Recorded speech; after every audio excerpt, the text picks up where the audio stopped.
NISMO is back and has built a GT4 race car based off of the new Z, and we can buy it. Now, if only a particular company who also built a turbocharged race car would sell said race car.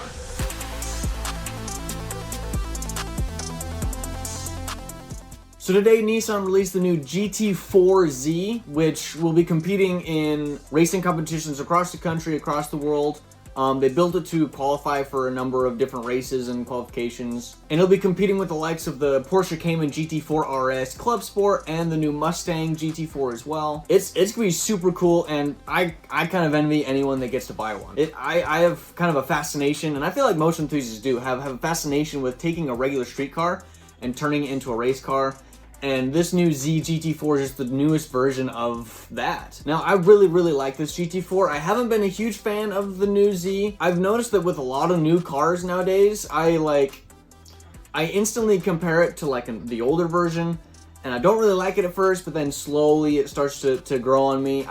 I feel that way about the Supra. I didn't like the Supra at first, but it's really grown on me. The new Mustang, wasn't a huge fan at first, but it's really grown on me. The Z is kind of, I'm in the middle of that process with the Z. I didn't really like the looks a whole lot at first, but it's really growing on me. And to be honest, all the racing hardware on this thing just makes it look even cooler. So we don't know horsepower or anything like that yet, unfortunately, but we do know that it will still have the twin turbo V6 under the hood and probably making similar horsepower to the factory version. This car, however, has already seen action on the racetrack. So Nissan has already raced a prototype of this car in the Super Take-You series and the 24 Hours of Fuji. And actually in the 24 Hours of Fuji, they entered two cars. They entered, well, a prototype of this, the GT4, and then they also entered a carbon neutral version. Now, the version that we will be able to buy actually finished in the top 10 in the 24 Hours of Fuji.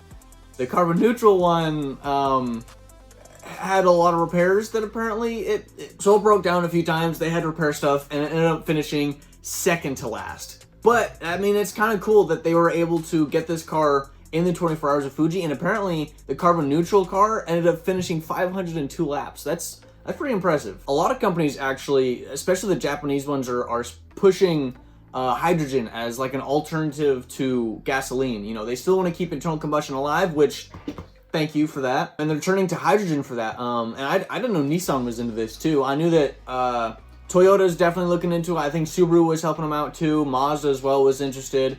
And now Nissan as well. It was actually a while back that Team Japan was created, and it included Subaru, Toyota, Mazda, Kawasaki, and one other one. And they were all pretty much dedicated to keeping internal combustion alive, which is pretty awesome.